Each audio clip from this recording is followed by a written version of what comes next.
Boa tarde, senhoras e senhores. Retornamos com a segunda parte da nossa aula de Antropologia Forense para Medicina Legal. Vamos falar sobre identificação judiciária ou policial, a identificação policial. Então, a gente já verificou algumas espécies de identificação, agora a gente vai falar sobre documentos, anotações, depoimentos que vão servir para identificar pessoas, tá?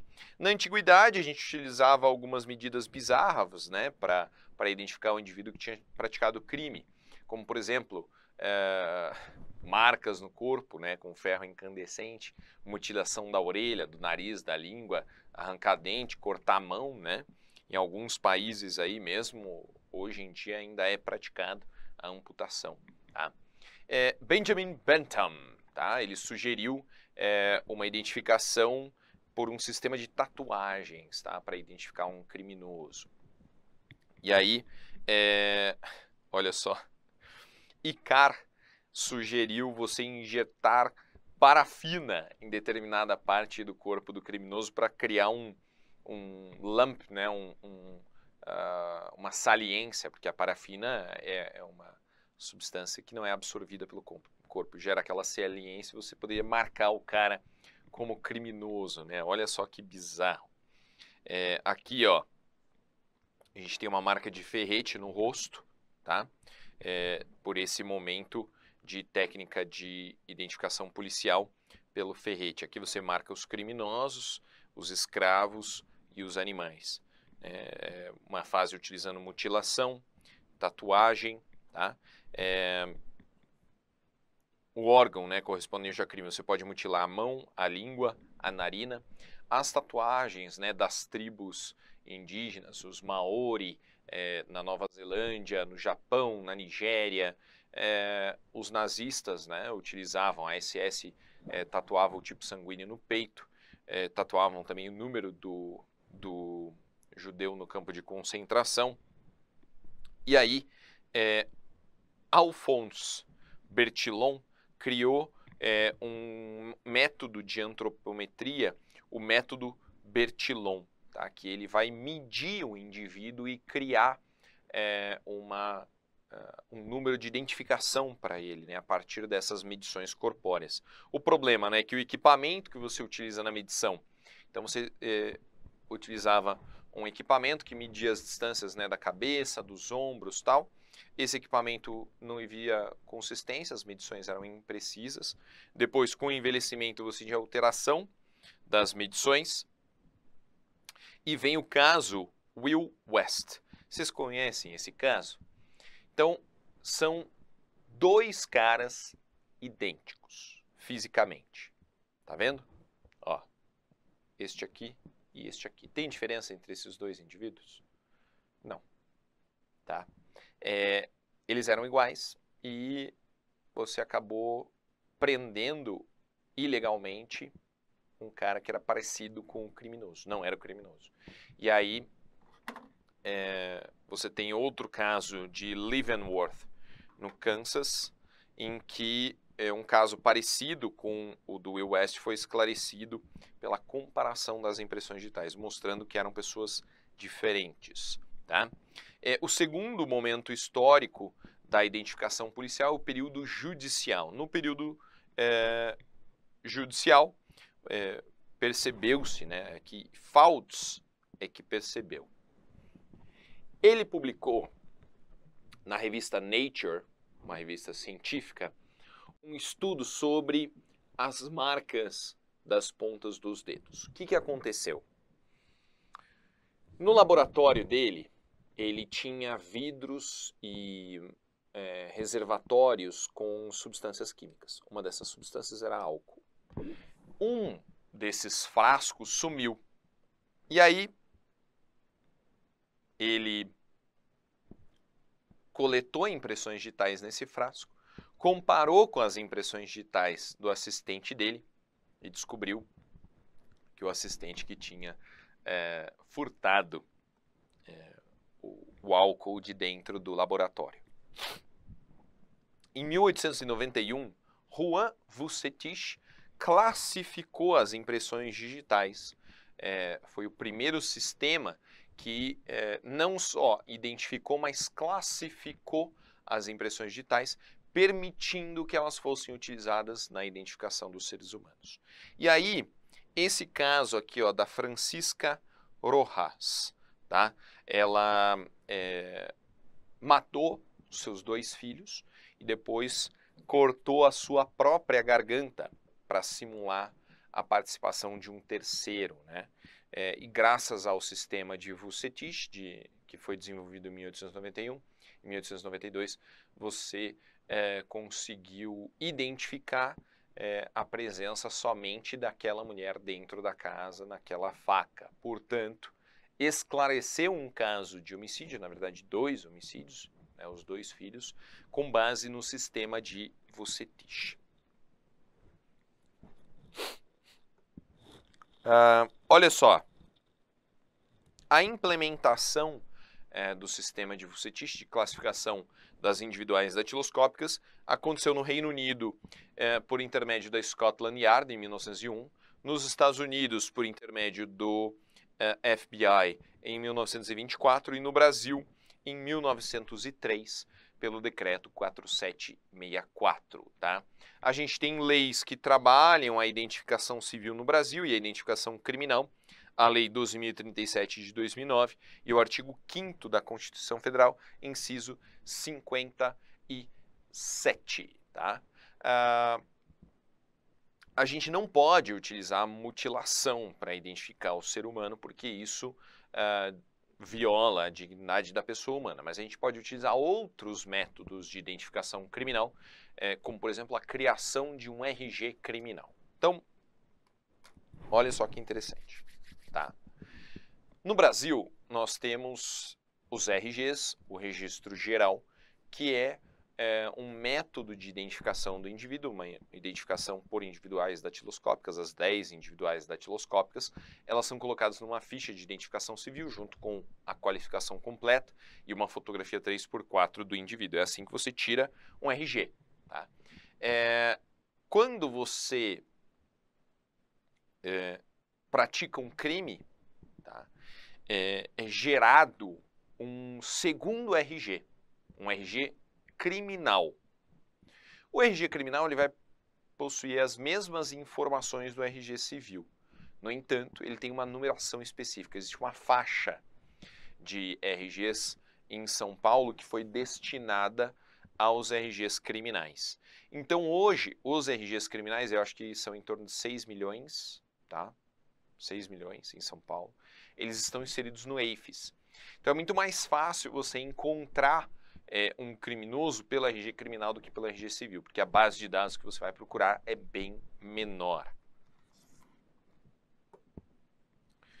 Assinalamento sucinto. Isso aqui a gente utiliza na Polícia Civil de São Paulo um sistema chamado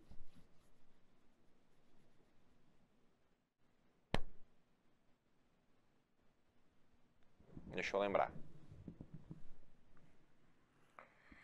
Eu quero falar ômega, mas eu não tenho certeza. Eu acho que é o ômega, tá? O sistema ômega, você senta o cara numa cadeira e isso vai medir a altura dele, vai fotografar de todos os lados, vai gravar a voz, vai qualificar e você vai obter todas as informações do indivíduo dentro de um banco de dados. Esse cara que foi indiciado pela prática de um crime, ou seja, a autoridade policial está convicta da participação dele na prática de uma atividade ilícita, tá? Ele vai ser submetido a esse sistema de identificação, tá? Você pode utilizar a fotografia, tá? O retrato falado. Retrato falado, hoje em dia no departamento de homicídios a gente tem uma equipe do laboratório de arte forense, do DHPP, que faz retratos falados fantásticos com um sistema digital, tá? Utilizando programas de computador, né? O grande lance do retrato falado não é nem tanto a capacidade que a pessoa tem de desenhar, mas a capacidade que a pessoa tem de interpretar aquilo que a vítima está falando. Então a vítima vai descrever o indivíduo de alguma forma e aí você tem que traduzir aquilo para o papel de forma correta, tá? O sistema antropométrico de Bertillon, que é a bertillonagem, né? Uma base dos processos de identificação civil e criminal. Ele vai utilizar 11 medidas no corpo para identificar um indivíduo. Apertei o botão errado de novo. Aí. A antropometria é a medição do ser humano, e aí vai utilizar todas as medidas disponíveis do crânio, altura, largura dos ombros, envergadura, cicatrizes, todos os elementos que você pode utilizar para antropometricamente classificar o ser humano. Esse sistema antropométrico de Bertillon levava em consideração a estatura, a altura do busto, a envergadura, a cor dos olhos, a pele, o formato do nariz, da boca, da orelha, sinais particulares. Tá? É praticamente complementado pela fotografia sinalética e as impressões digitais. Tá? A fotografia sinalética é uma fotografia de frente de perfil, com uma redução, né, para você comparar os mínimos detalhes do indivíduo. O sistema datiloscópico de Vucetich, ele vai classificar as impressões digitais e os sinais característicos das impressões digitais do indivíduo. Quando você olha para o seu dedo, tá, e você vê ali os desenhos que estão na ponta dos dedos, isso daqui que você enxerga quando você olha é o desenho digital, não é impressão digital, é o desenho digital. Aí você pega o seu dedo e coloca em cima de uma superfície. Tá? Vou colocar aqui em cima da tela do celular, porque é superfície fácil de visualizar. Você coloca aqui na tela do celular. Clique. Quando você coloca na tela do celular, tá vendo esse monte de dedo? Isso é impressão digital. Olha lá. Vou limpar. Tá uma bosta de sujo. A gente põe um dedo aqui para vocês.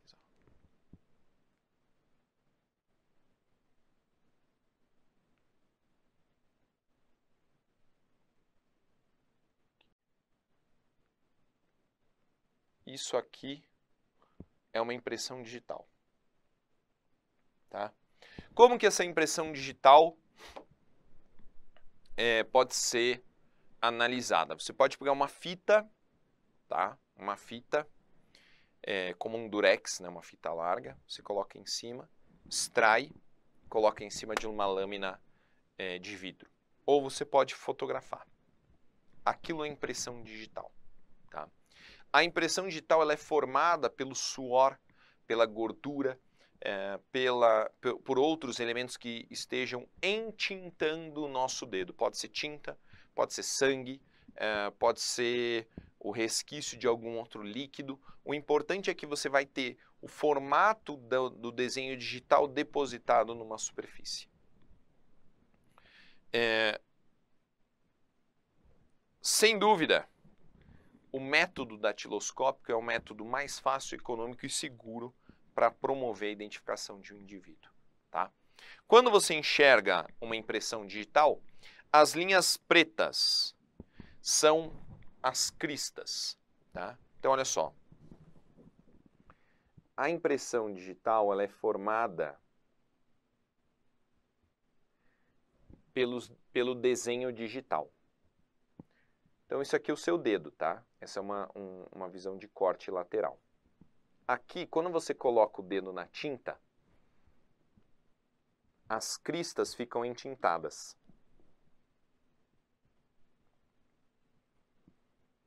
Os vales ficam brancos, porque você vai colocar uma folha de papel aqui. Você aperta contra a folha de papel. Aí as cristas ficam entintadas, os vales ficam brancos, tá? Os pontos, tá, brancos correspondem aos poros. A gente tem vários poros que vão secretar aqui suor e gordura. Tá? Glândulas sudoríparas, glândulas sebáceas.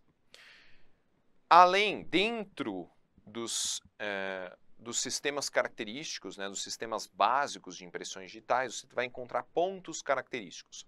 Esses pontos é que vão ser utilizados realmente para a identificação do indivíduo. Olha aqui. Então aqui você tem um novelo e 2 deltas. Isso aqui é um arco. Tá? O desenho é o seu dedo, a impressão é isso daqui. Isso daqui é uma impressão digital. Tá? Não é o desenho digital. Isso aqui é o desenho digital. Tá vendo o seu dedo? Aqui as cristas vão ser entintadas e os vales vão ficar brancos. A impressão digital ela existe a partir do 6º mês de vida intrauterina. Ou seja, quando você nasce, você já tem impressão digital. Tá? A não ser que você destrua a camada germinativa da pele, você não vai perder a impressão digital. Eu tenho uma cicatriz firme, forte nesse dedo aqui, que feriu, né, a camada germinativa, então ela atrapalha, ela corta a impressão digital. Tá? Tá, aqui ó, primeira utilização da impressão digital, 1858, por William Herschel, um oficial britânico. Em relação ao sistema de Vucetich, a gente já analisou, né, as características, a perenidade, imutabilidade, classificabilidade, variabilidade. Então, a história do Henry Faulds, que descobriu que o assistente dele estava furtando álcool, porque levantou a impressão digital. Esse é o sistema de Vucetich. A implementação aqui, ó, no Brasil, por Félix Pacheco, em 1903. O FBI, né, o pessoal fala assim, nossa, mas o FBI só foi implementar a impressão digital em 1924. Sim, em 1970 eles já tinham o AFIS funcionando. O estado de São Paulo comprou o AFIS em 2013. Tá? Quando você vai para os Estados Unidos, você faz o passaporte, que é aqui no Brasil, e tira o visto. O visto americano você tem que deixar lá as 10 individuais datiloscópicas. Por quê? Para entrar no AFIS americano. Entendeu? Se fizer uma cagadinha lá, você está no sistema, irmão. Já era. Tá? Qual que é a questão das impressões digitais? Né? Elas nem sempre estão visíveis. Você precisa revelar as impressões digitais. Então, se eu tenho um fundo branco, eu vou utilizar um pó preto. Se eu tenho um fundo preto, eu vou utilizar um pó branco. Eu tenho outros pós também para revelar a impressão digital. Pó verde, pós que brilham na luz negra, né? O objetivo é a interação entre o pó e a gordura do dedo para revelar o ponto específico da impressão digital. Tá? Existem impressões digitais que estão em situações diferentes, né? Você tem impressões que são visíveis, né? Se o cara está com a mão suja de sangue, suja de óleo, suja de tinta e coloca a mão na parede, você vai ter lá uma impressão visível, né? Não é uma impressão latente que precisa ser revelada. Tá? Bom, existem 4 figuras fundamentais no sistema de Vucetich. Tipos fundamentais. Eu sou delegado de polícia, não sou papiloscopista, não sou perito, tá? Mas eu já utilizei tipos fundamentais para dizer que um documento era falso. O indivíduo apresentou um documento, eu olhei lá o documento, tirei a impressão digital dele, comparei com a impressão digital no documento, a impressão digital no documento era falsa, era impressa, porque era um tipo fundamental diferente daquela do cara. Tá? Olha aqui. Esse elemento aqui chama delta, tá? Que é a reunião das linhas. Isso aqui é um delta. Isso aqui é uma laçada, tá? A gente vai identificar o posicionamento dos deltas, das laçadas e dos novelos para trazer para vocês os 4 tipos fundamentais. O delta é a base de todos os sistemas. Então, delta direita, delta esquerda, 2 deltas ou nenhum delta. Beleza? Vamos falar sobre o sistema de Vucetich. Já sabemos o que é desenho digital, quando você olha para o seu dedo. Impressão digital, quando você deposita o desenho digital por intermédio de alguma substância que está marcando as cristas, pode ser tinta, pode ser suor, gordura, sangue, o que for. Impressão palmar é a impressão da mão inteira. Impressão plantar é a impressão do pé. Não vou conseguir levantar, não estou tão flexível. Tá? Impressão papilar é a digital mais a palmar, é o contexto aí do plantar. Tá? Os elementos, linhas pretas são as cristas, linhas brancas os vales, e aqui ó, pontos característicos. Isso daqui caiu na prova do Espírito Santo. O que permite você identificar um ser humano por intermédio das impressões digitais não são os tipos fundamentais. Os tipos fundamentais são só 4. Tá? O que permite você realmente identificar é a presença de 12 pontos característicos numa determinada área. Pode ser parcial, pode ser toda a impressão digital. Os pontos característicos são pequenos defeitozinhos específicos dentro da impressão digital. Tridente, arpão, forquilha, ilota, bifurcação, cortada, são nomes de pontos característicos. Professor, eu preciso saber todos esses pontos característicos? Não, só o papiloscopista precisa saber isso daí, tá?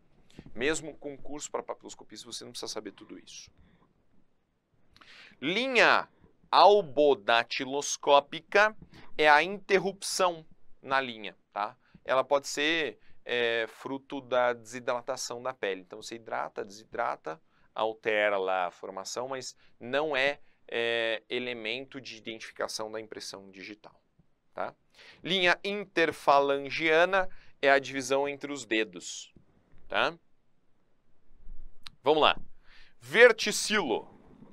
O verticilo é o primeiro tipo fundamental, ele apresenta 2 deltas e uma laçada. Tá? Você utiliza o V ou o número 4. O V quando for no dedão, o número 4 quando for nos demais dedos. Presilha externa é o delta à esquerda do observador. É sempre em relação ao observador da impressão digital, não do desenho digital. Se você olhar para o seu dedo, né, a impressão digital é o inverso. Se no seu dedo o arco está à direita, na impressão digital o arco vai estar à esquerda. Presta atenção. Tá? Na presilha externa você tem do lado esquerdo o delta, do lado direito a laçada. Quando ele estiver presente no dedão, você utiliza a letra E. Quando for em um dos demais dedos, o número 3. Presilha interna, você encontra o delta à direita, a laçada à esquerda. Tá?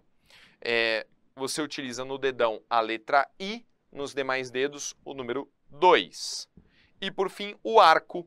O arco não tem delta, ausência de deltas, somente as linhas curvas, tá? A curvatura das linhas. Tem um dedão meu aqui? Não, os dois são presilha. Tem um arco. Caralho, não tem nenhum arco. Só presilhas.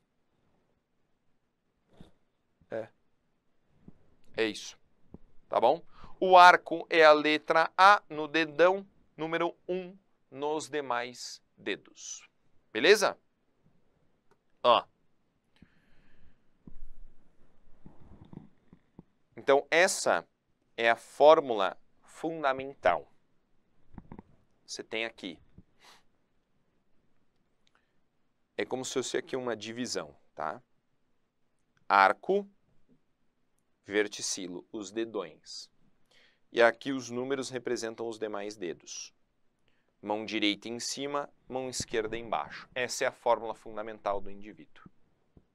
Tá bom? Aqui, ó. O pessoal já deve estar se perguntando. A ausência de dedo.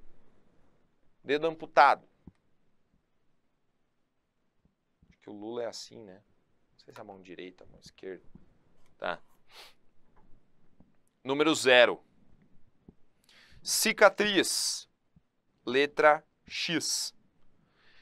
Dedos supranumerários. Mais dedos. O cara tem 6 dedos na mão. Então você coloca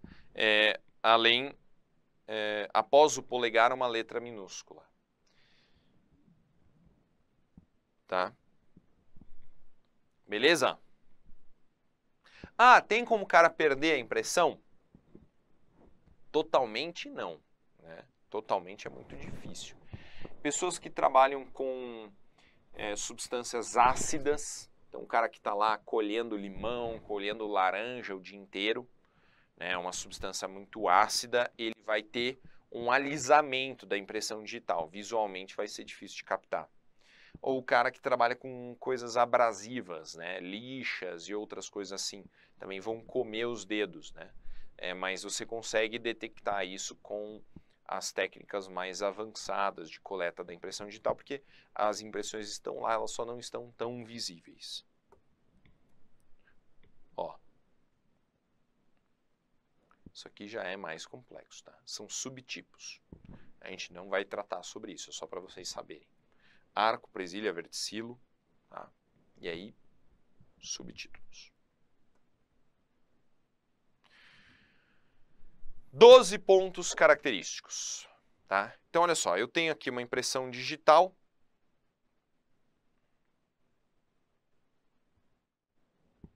Tá? Uma presilha interna. Eu preciso encontrar nessa impressão, imagina que eu estou comparando com essa outra impressão aqui. É o mesmo dedo, tá? Eu preciso encontrar 12 pontos característicos no mesmo lugar da impressão digital que vão me permitir falar, olha, trata-se do dedo do mesmo indivíduo. Tá?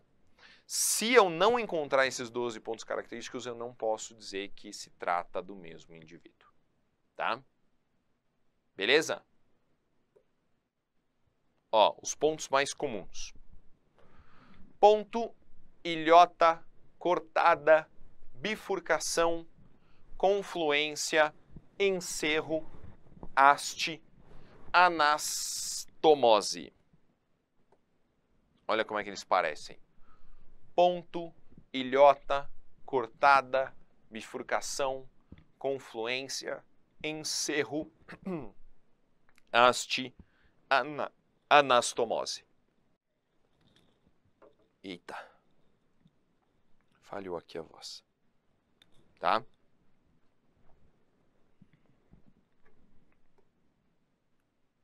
Bom. Papiloscopia é o estudo das impressões digitais, datiloscópica, quiroscópica e podoscópica. Datiloscopia é a impressão das pontas dos dedos. Quiroscopia é a impressão palmar, tá? A palma da mão. E podoscopia da sola dos pés.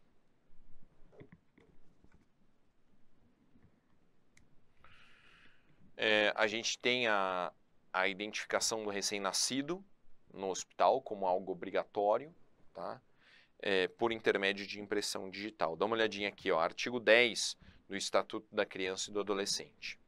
Os hospitais e demais estabelecimentos de atenção à saúde de gestantes públicos e particulares são obrigados a manter registro das atividades desenvolvidas através de prontuários individuais pelo prazo de 18 anos ou a maioridade, identificar o recém-nascido mediante o registro de sua impressão plantar e digital e da impressão digital da mãe, sem prejuízo de outras formas normatizadas pela autoridade administrativa competente. Por quê? Porque por 18 anos o hospital vai manter esse registro do indivíduo, registrando a impressão do pé, a impressão digital e a impressão da mãe. Com isso você vai saber exatamente a quem pertence certa criança, tá? Para vocês terem uma ideia, quando eu era pequenininho, meu pai estava muito preocupado com esse negócio aí. Quando eu nasci lá no Beneficência Portuguesa, aqui em São Paulo, meu pai estava preocupado. Vai que o moleque some. Então ele ficou ali em cima. Pá. Viu qual que era o número da pulseirinha que a enfermeira colocou. E aí a hora que era para pegar o neném para mamar tal, que a enfermeira pegou errado, ele já... Opa! Não é esse aí não! É aquele ali. O número tá errado. Pá. A enfermeira ficou de olho assim. Caralho. Tá vendo? Podia ter sido trocado, cara. Já imaginou? Identificação incorreta é crime do ECA, artigo 229. Deixar o médico, enfermeiro ou dirigente de estabelecimento de atenção à saúde da gestante de identificar corretamente o neonato e a parturiente por ocasião do parto, bem como deixar de proceder aos exames referidos no artigo 10, detenção de 6 meses a 2 anos. Tá?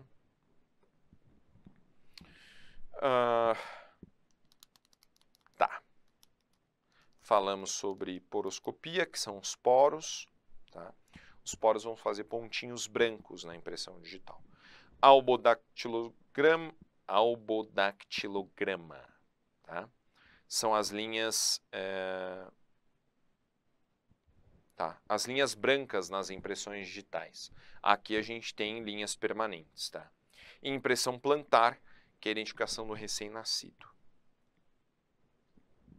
Visíveis, invisíveis e latentes. Visíveis são aquelas que foram produzidas por tinta, por sangue, por outros elementos. Latentes são aquelas que precisam ser, são colocadas, por exemplo, que precisam ser reveladas, né? E invisíveis, você precisa de uma técnica específica ali para depositar o pó, o carbonato de chumbo para retirar a impressão digital do local. Impressão moldada, pessoal, é a impressão digital que é deixada numa superfície mole, como, por exemplo, massa de vidraceiro. Isso é cada vez menos comum, né? Hoje em dia todo mundo utiliza outras técnicas, mas no sítio do meu avô tinha massa de vidraceiro. Então você pega uma janela, coloca o vidro, passa uma massinha assim, se você apertar com o dedo vai ficar a sua impressão digital, tá? Que é a impressão moldada. Eu já vi uma impressão moldada também num cabo de faca. Por algum motivo, o cabo era de uma faca branca, aquela faca de açougueiro. Essa faca estava quente, não sei se o cara esqueceu no fogo, o que que é, mas a hora que ele pegou no cabo, derreteu e ficou com a impressão digital. Inversa é a impressão digital negativa, tá? Então, a moldada produz uma impressão inversa, porque olha só que interessante. O desenho digital é formado por vales e cristas. Quando você põe tinta e você aperta a impressão digital, o desenho que fica na impressão é produzido pelos vales brancos e as cristas pretas. Se você fizer uma impressão moldada, vai produzir o contrário. O vale vai produzir a crista vai produzir uma depressão em vale e o vale vai produzir uma crista. Então você precisa de um software para criar uma imagem negativa, inverter a cor para você conseguir realmente encontrar a impressão digital do indivíduo. Síndrome de Nagali, tá? O indivíduo nasce sem impressão digital.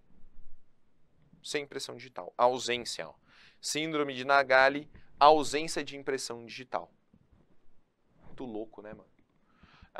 Manchas na pele, glândulas sudoríparas com função diminuída, ausência de dentes, hiperqueratose. Polidactilia, dedos a mais. Conta os dedinhos aqui, ó. 1, 2, 3, 4, 5, 6. Mais um mindinho, tá? Existem dedos a mais que são funcionais, dedos a mais que não são funcionais, depois são retirados cirurgicamente, tá? De qualquer forma, tem que constar na ficha de identificação civil da pessoa, com um número, uma letra minúscula depois do dedão. Sindactilia são os dedos fundidos, tá? Nesse caso, você pode também realizar uma cirurgia de correção. Ectrodactilia é a ausência de dedos. Tá? Na ausência de dedos, você vai colocar um 0. Tá? E vai anotar, claro, sempre promover a anotação do fenômeno na ficha de identificação. Tá, análise, já falamos do sistema EIFES. Ó, em 2010, foram 61 milhões de pedidos de comparação. 27 minutos no banco digital, 1 hora e 12 minutos no banco civil. Por comparação, tá? Nos Estados Unidos. Quem usa o EIFES? Canadá, Israel, Paquistão, Argentina, Chile, São Paulo desde 2014. Os Estados Unidos usa o EIFES, ó, desde 74. Tá? A União Europeia criou uma resolução, né, PROM Decision, que engloba o DNA, impressão digital e dados veiculares, tá, para identificação dentro da área da União Europeia. Sobre o AFIS, galera, Automatic Fingerprint Identification System, tá? Vou contar um caso para vocês.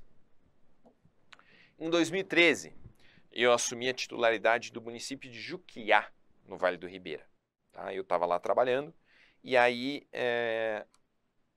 eu tinha um inquérito que versava sobre um crime de furto qualificado.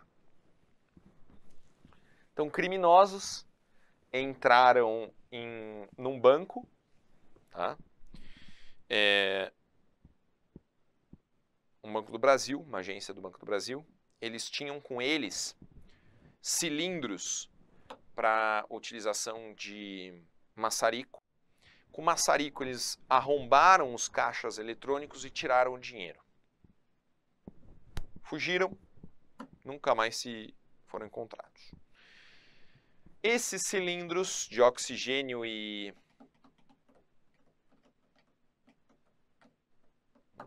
Tô tentando lembrar o nome do outro gás, mas eu não consigo. Esse cilindro, acetileno, oxigênio e acetileno. Esses cilindros foram apreendidos e levados para a delegacia de polícia. Tá? 1 ou 2 anos depois, eu estava com o inquérito na mão, o juiz me mandou uma cota, dizendo assim, Bilinski, por gentileza, né, delegado de polícia, manda esses cilindros para a perícia para coleta de impressão digital. Eu falei, excelência, não dá. Não dá porque para você coletar a impressão digital de algum objeto, ele tem que ser liso.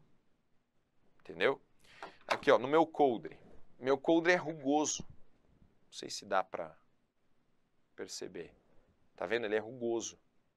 Então, como ele é rugoso, não dá para coletar a impressão digital.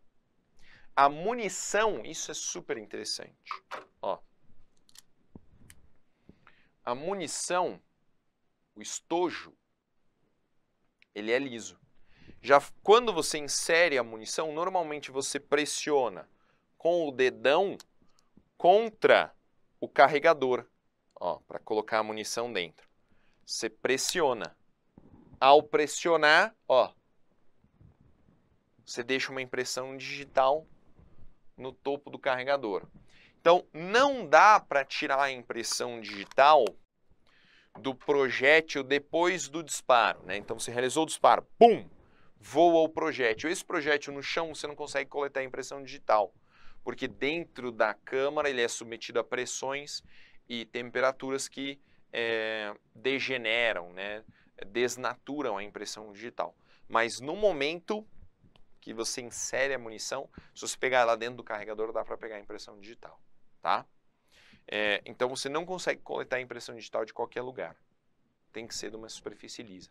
E mais, fora o sistema AFIS, não existe outra base de dados para ser consultada. Então você só vai utilizar a impressão digital numa investigação se você tiver com quem comparar. Então, eu tenho aqui uma impressão digital coletada num local de homicídio e eu tenho um suspeito. Ah, agora eu posso fazer uma comparação. Entendeu?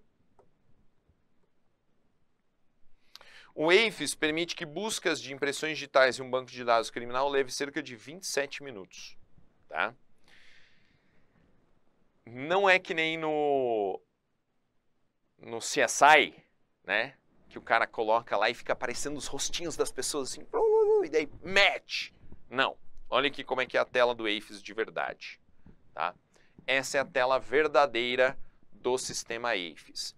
Ele tem aqui a impressão digital que você está procurando e aqui a digital inserida. Entendeu? Ele mapeia os pontos, esses são os pontos característicos, e ele vai procurar encontrar e dizer para você, olha, inclusive o AFIS, ele não te dá um match, ele não te dá uma certeza absoluta, ele te dá, acho que 10 ou 12 possíveis resultados. Quem vai analisar e dizer que realmente é o caso é o papiloscopista policial, tá? Pessoal, vamos finalizar aqui então falando sobre identificação criminal. A identificação criminal, ela envolve a identificação datiloscópica, impressão digital, a fotografia sinaléptica, de frente e de perfil, e a qualificação em vida pregressa. Esses elementos constituem a identificação criminal. A Constituição Federal diz que quem tiver civilmente identificado, se você tiver o seu documento, você não vai ser submetido à identificação criminal. Quais são as hipóteses de identificação criminal? Tá? Então, lá a Lei 12.037, de 2009, fala sobre identificação criminal e ela fala que a identificação civil é atestada pelos seguintes documentos. Quais são esses documentos? Carteira de identidade, carteira de trabalho, carteira profissional, carteirinha da OAB, passaporte, identificação funcional, né, minha funcional lá de delegado de polícia, outro documento público, seja que permita a identificação do indiciado. Tá, olha só. Quando o cara chega na delegacia e ele tem... ele vai ser preso, tá? Eu vou prender o João por tráfico de entorpecentes. O João me apresentou um RG. Eu vou olhar o RG dele. Se ele não tiver nenhum sinal grotesco de falsificação, eu vou utilizar aquele documento como identificação civil. Eu vou promover uma coisa chamada legitimação. Tá? Porque eu preciso ter certeza que aquele cara que está dizendo que é o João de verdade. Pasmem, as pessoas adoram mentir na delegacia. Então eu vou coletar as impressões digitais do João dentro da delegacia mesmo, o investigador que vai lá e faz isso aqui em São Paulo. Tchum, tchum, tchum, tchum, tchum. Toca o pianinho, né? Pega lá a fichinha e manda para o Instituto de Identificação, isso digitalizado. Lá no Instituto de Identificação, eles vão digitalizar a fichinha que eu coletei, vão jogar no EIFES e vão falar, ó, é o cara, pode prender. Eu vou prender o cara tendo certeza de que se trata da pessoa que alegou que era, tá? Embora apresentado o documento de identificação, poderá ocorrer a identificação criminal quando houver indício de falsificação ou rasura, quando o documento for insuficiente para identificar cabalmente o indiciado. Isso aí quase aconteceu comigo no aeroporto. Mostrei a minha funcional, na minha funcional eu tô sem barba. A mulher pediu outro documento. Mostrei a minha CNH eu tô sem barba. A mulher pediu outro documento. Aí eu falei assim, filha, eu só tenho documento sem barba. Aí ela, então tá bom. O indiciado portar documentos de identidade distintos com informações conflitantes. Tá? Você vai poder sujeitar ele à identificação criminal. A identificação criminal for essencial à investigação policial, tá? Quando houver um despacho requerendo. Constar de registros policiais, o uso de nomes ou diferentes qualificações. Acontece, tá?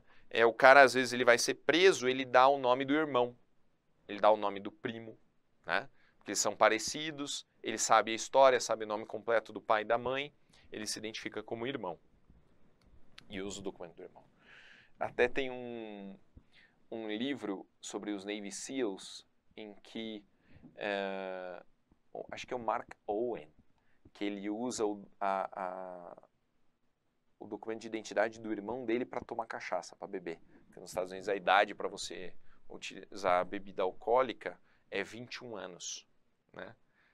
E ele tinha acho que 18 ou 19 anos. Então ele já era Navy SEAL, mas ele não podia beber. Ele usava o documento do irmão dele. O estado de conservação ou a distância temporal da localidade da expedição do documento apresentado impossibilite a completa identificação dos caracteres essenciais. O que acontece se o cara me apresenta um RG da Bahia? Eu vim da Bahia, e aí? Eu não tenho como saber quem ele é. Eu não tenho acesso à base de dados dos RGs da Bahia. Eu vou ter que fazer a legitimação dele. Vou ter que comparar o RG com os dedinhos, tá? Aqui, ó, a identificação criminal inclui o processo datiloscópico e fotográfico, tá? Quando houver necessidade de identificação criminal, a autoridade tomará providências para evitar o constrangimento do identificado. Outro elemento aí que está presente na nova lei de abuso de autoridade, né? Você não pode divulgar rosto dos criminosos. Então, a identificação criminal incluirá o processo datiloscópico, fotográfico, que serão juntados ao flagrante, a comunicação, ao inquérito policial ou a outra investigação. O artigo 109 do ECA, pessoal, fala sobre o adolescente, né, civilmente identificado, não será submetido à identificação compulsória de proteção judicial, salvo para efeito de confrontação, havendo dúvida fundada. Tá bom? Beleza? Reconhecimento. Qual é, isso aqui cai bastante em prova, qual é a diferença entre identificação e reconhecimento, tá? Identificação é um reflexo da identidade. Então a gente já definiu que o indivíduo tem características únicas e essas características únicas refletem a identidade do indivíduo. Essa identidade está sujeita a um sistema que permite a identificação. Então, toda vez que eu encontrar essas características, eu sei que é o Paulo Bilinski. Toda vez que eu encontrar essas características, eu sei que é o Donald Trump, tá? Todos os seres humanos têm capacidade de serem submetidos à identificação. Reconhecimento não é identificação, tá? Reconhecimento é você utilizar de uma impressão subjetiva acerca de um ser humano para se recobrar dessas características e apontar tal ser humano como uma pessoa que você já viu em determinado lugar. Entendeu? Então, quando você identifica, você pega uma impressão digital do criminoso no local e a impressão digital do criminoso suspeito, e você fala, olha, esse cara esteve aqui. É algo científico, 100% de chance. Reconhecimento é um sistema em que a vítima de determinado crime vai analisar um conjunto de pessoas com características próximas e vai apontar, aquele cara é o cara que me roubou. Identificação, você utiliza como critério de comparação com o indivíduo que está ali presente a sua memória e não um critério objetivo científico.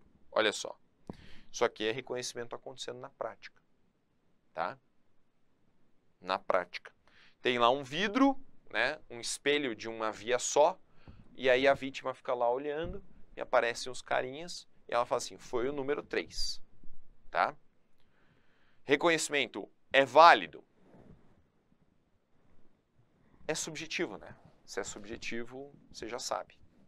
A maioria das vezes que eu pratiquei o reconhecimento, ou era 100% de certeza ou era 0% de certeza. Nunca a pessoa ficou, eu acho que é tal pessoa. Não, ela fala assim, não, foi aquele cara.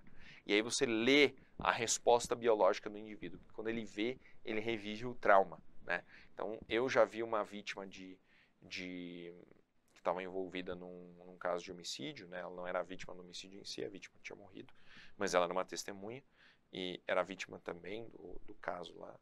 E eu vi, assim, a sensação física dela no momento do reconhecimento. Assim, a pessoa treme, baixa a pressão, fica confusa, né? Porque ela revive o trauma. Genética forense. Consiste na identificação humana por intermédio do DNA, tá? O DNA, a estrutura do DNA foi descoberta em 1953, tá? E a possibilidade da utilização iniciou-se há 32 anos atrás, 33 anos atrás, em 1987. De ponta a ponta, o genoma possui 290 milhões de bases nitrogenadas, tá? Da onde você pode tirar a amostra de DNA? Tá? Do sangue, da saliva, do sêmen, do cabelo. Tá? A saliva é muito boa porque a boca está cheia de células novas e células que estão sendo descartadas. Então, são células boas para o exame. Tá? Você faz o swab e tem lá, ó. A probabilidade de existirem dois perfis iguais é 1 em 10 trilhões. Lembrando que irmãos gêmeos univitelinos têm perfis genéticos idênticos. Aqui, ó. Coleta lá. Da onde que dá para coletar? De copo, né, da saliva, de bituca de cigarro, absorvente íntimo, que as meninas utilizam, Que mais? Suave da boca, cabelo. Quando a pessoa sangra em local, né?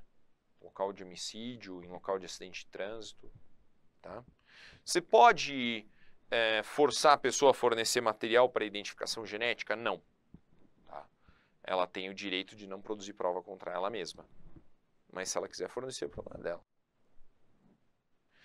Analisando o perfil genético, de cara você já sabe se é homem ou mulher, porque é XX ou XY. E aí você pode criar também uma relação de parentesco, se tiver suspeita de quem é a pessoa. Imagina que você tem uma pessoa desaparecida. Tá? Você encontra lá um pedaço do corpo. Você retira o material genético, compara com o pai, compara com a mãe, você vai ter certeza da possibilidade do parentesco. Exame de local de crime. Isso aqui, minha cara. Tá? O local de crime, pessoal. Primeiro, exame de corpo de delito. O corpo de delito é o conjunto de fatores materiais relacionados com o crime. Tá? Então, se eu matar alguém aqui dentro, vai ser meio complicado porque só estou eu. Tá? Mas imagina que o nosso operador entra aqui, fala para ele, liga o ar-condicionado. Ele fala, não vou ligar. Eu pego e pá! Jogo, arremesso esse negócio aqui, faço um arremesso direto no olho dele, o negócio crava lá no bulbo cerebral, ele morre. Tá? Olha, tudo que está aqui é corpo de delito. O sangue no chão, as coisas quebradas, os sinais de luta, tudo isso tem que ser submetido a exame. Tá? Os locais, eles são classificados. Local preservado é aquele local que aconteceu o crime, a polícia militar foi notificada, a polícia militar chega no local, verifica a prática do delito, isola o local e preserva ele até a chegada do delegado dos peritos. Beleza? Local preservado. Local contaminado é quando o perito entra dentro do local, o policial militar entra dentro do local, populares entram no local e estragam a cena do crime. Tá? Contaminam, trazem objetos de outros lugares, levam objetos do lugar. Tá? E lugar referido é quando existem duas áreas que têm relação com o delito. Então aqui a gente fala, né, local número 1, local número 2, varia. É sempre necessário preservar o local, é a obrigação da primeira força policial que chegar no local. Tá? Então, se o local for, por exemplo, policiais civis que entraram em confronto com um traficante. Se eles matarem o traficante, eles têm a obrigação de preservar o local. Tá? Ou um local de tráfico de entorpecentes também, tem que preservar o local. Até, né, a chegada da equipe. Se for Polícia Federal, tem que isolar e preservar, Polícia Militar, GCM, independentemente. O primeiro a chegar, isola e preserva. Tá? No caso de socorro, né, você vai acabar alterando o local do crime para promover o socorro das vítimas. Isso é normal. Aí o que você tem que fazer? Você tem que levantar a impressão digital, por exemplo, de todo mundo que atendeu o local, para fazer uma análise negativa. Entende? Você pega num carro, você levanta 20 impressões de 5 pessoas diferentes. 4 delas são policiais militares que estavam no local. Então, uma é do criminoso. Falamos aqui da coleta das impressões digitais, né, coloridas, né, mão suja de sangue, moldadas, quando deixa, né, na massa de vidraceiro, e latentes, são aquelas que têm que ser reveladas com os pós capazes de promover a revelação. Mancha de esperma, o que você vai levantar nessas manchas? Tá? Presença de espermatozoide, fosfatase ácida. Tá? Uma das substâncias que estão relacionadas com a ejaculação. Se você consegue testar a fosfatase ácida, perfeito, você tem uma grande probabilidade de tratar-se de espermatozoide. Tá? Glicoproteína P30 também. Tá? Você confirma a presença de espermatozoides. Manchas de sangue. Tá? Mancha de sangue, você tem que detectar se se trata de sangue humano qual é a tipagem sanguínea e se é possível levantamento do DNA. Quais são as reações para a detecção de manchas de sangue? Então, primeiro, se é sangue ou não, tá? Se testa positivo para sangue ou não. Depois, tratando-se de sangue, é sangue humano ou sangue animal? Depois, cristais de Teichmann, tá? Aqui, por espectroscopia, você encontra os cristais de Teichmann no sangue humano, tá? A reação de Uhlenhuth, tá? Ela vai encontrar a estrutura morfológica das hemácias humanas, tá? Você vai encontrar para testar o sangue humano. Depois, prova de Combs. É a reação para dosagem de hemácias e inibição da antiglobulina. Aqui você vai saber se se trata ou não de sangue humano. E aí o tipo sanguíneo, tá? Pode ser A, B, AB, O, e aí o fator pode ser positivo ou negativo. Tá? Pelo, saliva, mancha de leite, colostro, são outros elementos humanos que podem ser colocados em locais de crime. O artigo 6º do Código de Processo Penal é a base, né, de todas as diligências que o delegado de polícia deve realizar no local. Então ele deve ir até o local, deve promover a preservação, deve apreender os objetos relacionados com o crime após a liberação pelo perito, deve requisitar exames complementares em relação ao local, tudo isso dentro do artigo 6º do Código de Processo Penal, que prevê as diligências obrigatórias no local de crime. Ah, professor, mas o delegado só pode fazer aquilo que está no artigo 6º? Não. O delegado de polícia tem plena capacidade para realizar qualquer diligência de investigação. Ele tem liberdade para a investigação. O inquérito policial é um procedimento investigativo, inquisitório, e ele é administrativo, livre, ele não tem forma prévia, né? O delegado pode requisitar tudo o que ele quiser dentro dos limites do que é admitido como prova, tá? O local do crime. Tá? Então aqui, ó, na leitura, o que a gente extrai do Código de Processo Penal? O delegado de polícia deve dirigir-se ao local, deve apreender os objetos, colher provas, ouvir o ofendido, ouvir o indiciado, proceder ao reconhecimento de pessoas, coisas e acariações e a realização do exame de corpo de delito e demais perícias, tá? Sempre que forem importantes para a investigação. Tá. Veja bem, um exame pericial, a gente já sabe o que são peritos e perícias.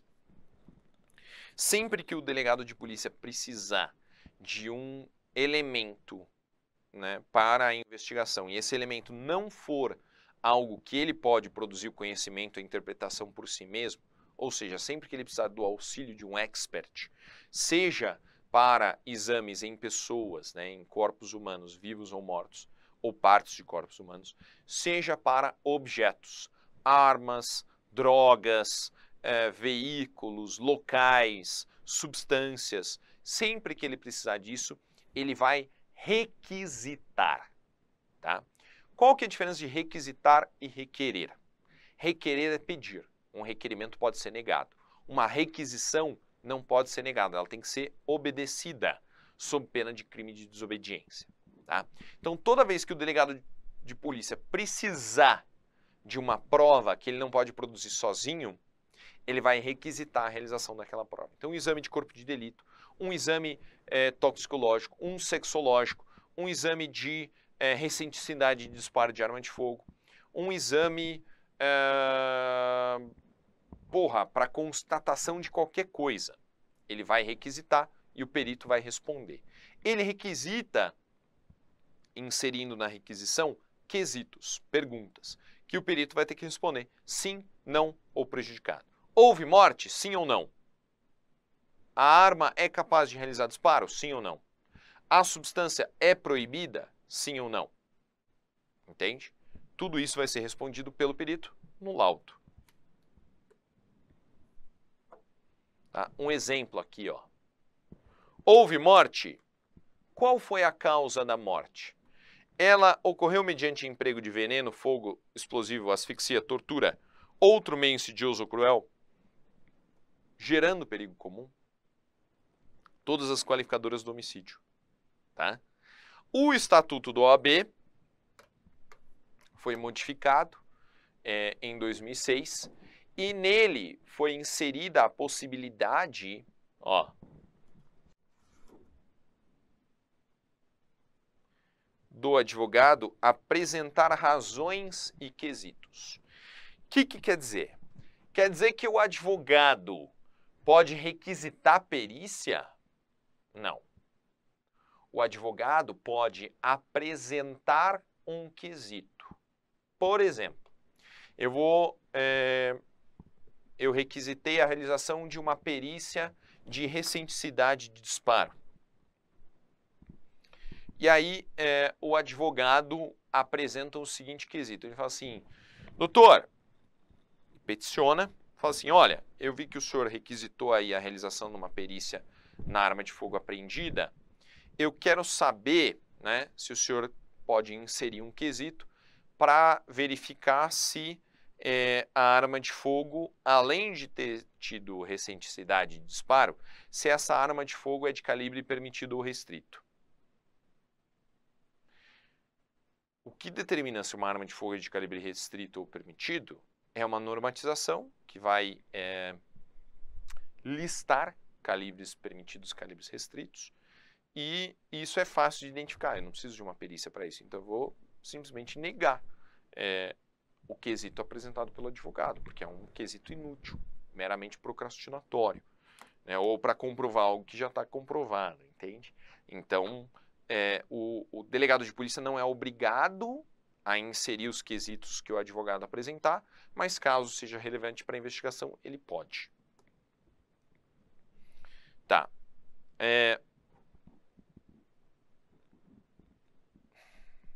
Falamos aqui dos quesitos. Tá? Croquis. Croquis é um desenho do local do crime. Tá vendo? Isso é um croquis. O croquis, ele é um dos elementos que está ligado com o levantamento do local. E isso está diretamente relacionado com a recognição visuográfica do local de crime. O que é isso? É uma técnica de investigação desenvolvida aqui no estado de São Paulo, especificamente para a investigação do homicídio, que permite que o delegado de polícia tenha acesso a informações sobre o local do crime, mesmo que tenha se passado muito tempo da ocorrência do delito em si. Tá? E essa recognição é uma peça investigativa e dentro dela você tem vários elementos, dentre eles o croquis, que é um mapa, né, um desenho. Interessante. Vamos fazer uma questãozinha aqui. Ó. Perito criminal, Polícia Civil da Paraíba, 2009. A respeito da classificação dos locais de crime. Assinale a alternativa correta. Locais relacionados são aqueles que apresentam pontos de contato, já que se referem a uma mesma ocorrência ilícita. Por exemplo, o crime de homicídio foi praticado em um local, mas o cadáver foi deixado em outro. Perfeito. Alternativa D de Delta. Pessoal, quero agradecer a presença de todos vocês, me colocar à disposição aqui no Instagram, @paulobilinski. A hora que você quiser relaxar, dá uma olhadinha no meu canal no YouTube, o Projeto Policial. Já temos lá 240 mil inscritos, tá? Dá uma olhadinha lá no Projeto Policial, tenho certeza que vocês vão curtir. Galera, agradeço a presença de todos, foi um prazer, uma honra, um super abraço e até a próxima.